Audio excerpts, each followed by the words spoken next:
Detroit Lions, man. I was looking at a mock draft I was seeing on Twitter. Like I said, I haven't studied anybody. I was supposed to this weekend. I didn't get a chance to, but today I might have a little bit of time. I might wait around combine time to start kind of looking at guys. I kind of like looked at a couple of, I looked at Malik Willis, a couple guys. So I might look at a couple guys today, but that content won't go up to around the combine anyway. So when I really start hitting the draft spotlights hard around February. But yeah, we don't need no corners. You know what I'm saying? You know, I seen a mock draft. I forget the dude's name. But I screenshot, I put on the screen and remember. He said I was taking Derek Stingley number 2 with the number 2 pick, and we already been there, done that. You know what Big L say that, man? He said I've been there, done that. He said I don't sell coke no more. I do tours. Great Big L, man. Shout out to Harlem. But let's talk about it. Detroit Lions Talk playlist. Thumbs up the video. Share the video, subscribe to the channel, subscribe us, the bell icon button, hit all notifications, increase your chance to get notifications, go live, drop video. So, you know, I don't mind, like at this point, just looking at the top talent. I wouldn't be completely mad with, I wouldn't be mad at all with taking Kyle Hamilton, but I understand the people that's Thibodeau and Hutchinson. I understand it because you look at what the 49ers did with a lame quarterback, and when they got healthy, they was able to generate pressure with their front four.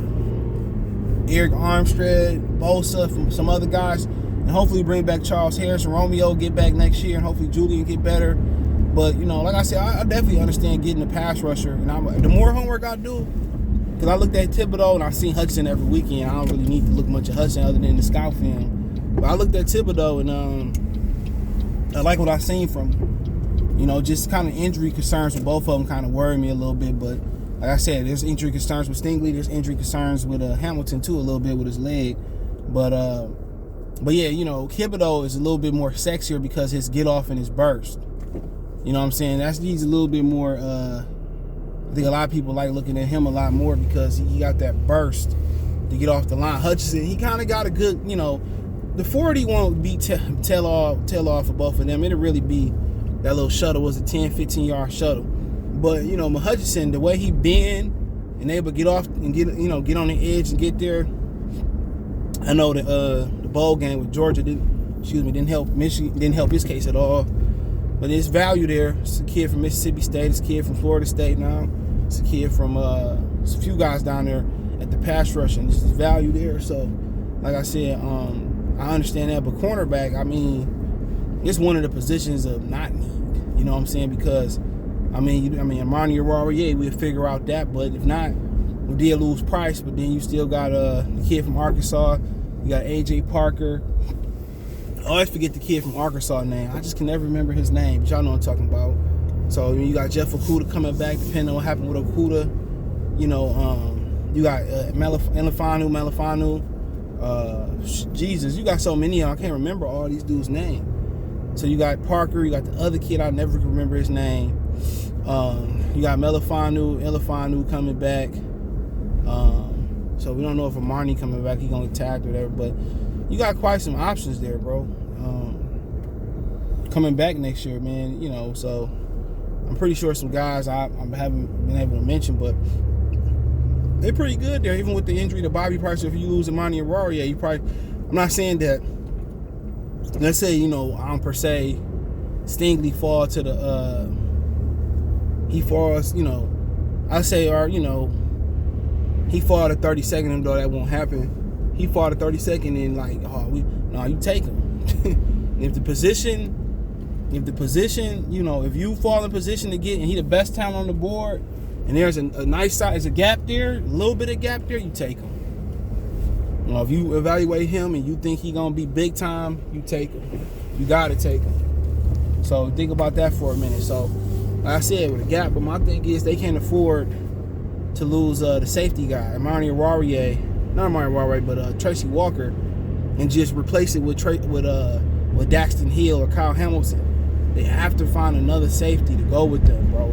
Because the other kid, Dean Marlowe, solid. Will Harris ain't the answer. So they got to shore up the safety. But even if they take Tracy Walker, Kyle Hamilton should still be in play. Because you need two good safeties today that can do everything. And Walker, you know, he's becoming more of a box guy. Extensive tackling machine, but also he can get out there and cover man to man. He can do a little zone, but Kyle Hamilton could be in the box. He can play, so it makes sense. Daxton Hill, athletic, rangy guy, more of a coverage kind of guy, rangy. I would feel that at 30 seconds. So they got to show up the safety position, but corner, you got a lot of guys there. Like I said, Parker, I forget the other guy's name, man. It bothered me right now. I can see his face. So Parker, the other guy, Okuda be back, which I don't know how much you can expect out of Okuda. Melifanu. So right now it's one of the last expected position, strong. Even the offensive line as one position group. That's tough. It's tough. The reason I say it's tough because we're gonna get rid of High Tide, right? So still need a guard. They got some depth on there, so it's a good position. It'd probably be the strongest position on the field. Last year with injury, it showed us that it was the strongest position on the field because they didn't drop a beat when guys came in and came out. They didn't drop a beat, bro.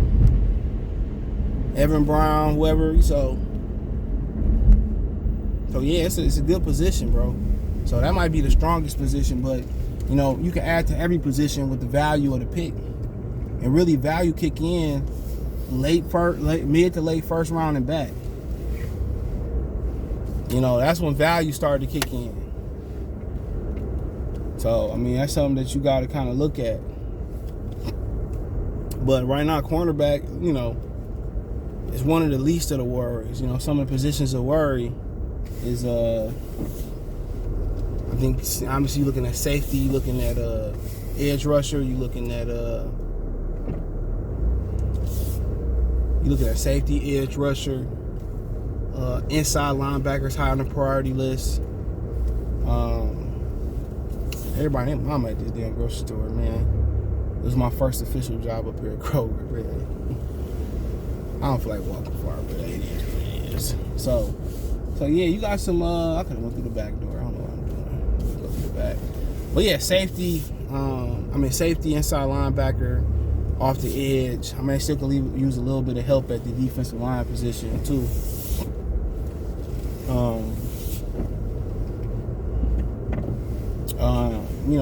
A receiver.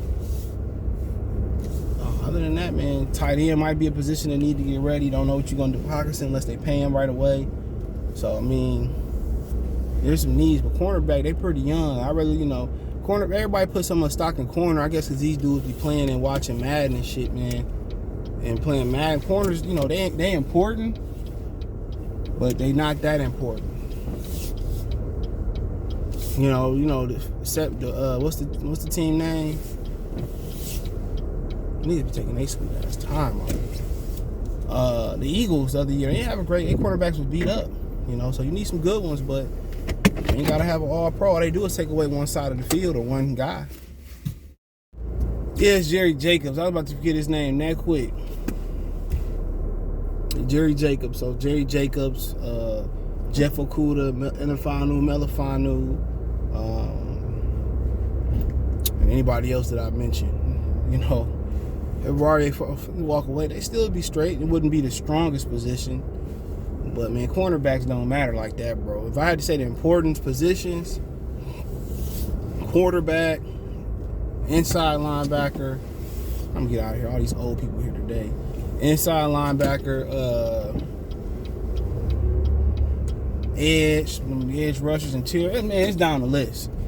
It's down the list, bro. If you can get pressure on your front seven, your back end could be slightly below average. So, I just don't believe in taking corners in the top 5, man. Reeves didn't go in the top 5, and Dion went in the top, that high because he can take the ball away. He can have return ability too. But I really just don't believe in taking a corner that high. But Stingley, I take a safety today before I take a corner that high. And I say that because, you got those hybrid tight end receivers now out there, man. And, Hamilton can help you in run support more in the box than outside the box. Cover. But like I said before, I just don't believe in taking the corner that high. And I told y'all about Jeff Okuda. I just didn't believe in it, bro. I just didn't believe in taking somebody that high. And he just didn't seem to be like, picking people off, going to the house, locked down. Y'all should have known. He said the best receiver that he guarded was what's the kid? Quintez Cephas. I should tell you everything you need to know about him as a cornerback. So that's just my humble opinion on that. But Stingley good, bro. I already got some injury issues though. So yeah, Stingley is good, bro. I like him. He was a lockdown corner in LSU national championship game, all that. So, oh yeah, man. So, but yeah, out of all those positions, they're important. And obviously, they lose Amani Warrior, and they definitely can use an upgrade at corner. But obviously, most of us hoping that when Price will come back, and Jacobs and Okuda and Melifanu, Parker all take jumps, and the chances of all of them taking jumps next year are slim to none. Some will probably take jumps, some will taper off, some will, be the same, some will regress. But if they can take a good enough jump, man, I feel very comfortable with Parker playing inside, outside. So, you lose him, Marnie, people say, well, who's going to be your number one corner? And that's, obviously that's a $1 billion question, but like I said before, it's a lot of young, gritty guys. Then Melifanu turn into a guy. You know what I'm saying? But if they can bring back Amani Warrior, it might make life a little bit more simple. Maybe you can put Okuda at safety or try Melifanu off at safety. But my thing is this. If there's an upgrade at corner in this draft, outside the number 2 overall pick, unless it's that big of an upgrade where it's a guy like, Deion Sanders or Rhett Reeves, and you can say he's going to have a Hall of Fame career, not mad at it, take him. You know what I'm saying? But the Lions got a bad habit of taking positions and going against the rule of thumb. Now, it's always exceptions. Deion Sanders, Barry Sanders. It's always exceptions. But the Detroit Lions have a bad habit of drafting tight ends and corners high now. Like I said before, safety is becoming more and more important. That's becoming more and more important. And what I mean by that is, with the Gronkowski and Antonio Gates and Tony Gonzalez and Shannon Sharp changing the game. Now you getting a lot of shiftier guys. So it's important to have somebody covering guys at the backfield, covering tight ends and all that. But like I said before, they just got to come away with a superstar, man, a stud type of a guy. Stud. But like I said before. Best talent available, and if it's a position that you're strong at, it gotta be a gap there. No matter how big the gap, how small the gap, it gotta be there. But I just don't really see cornerback. You young, it's young and cheap right now. Even if you get rid of Amani Warrior, you sign and trade him, you tag him and trade him. It's young and cheap right now. Young and cheap. Enjoy that. I don't mind if they add Thibodeau, Hutchinson. I'll do more homework on them, but I would understand watching the 49ers adding those guys. Definitely would, but yeah, that's all I had to really say about the cornerback position, man. I don't have any issue outside the number 2 overall pick taking it. But if you feel strongly about Stingley, take him.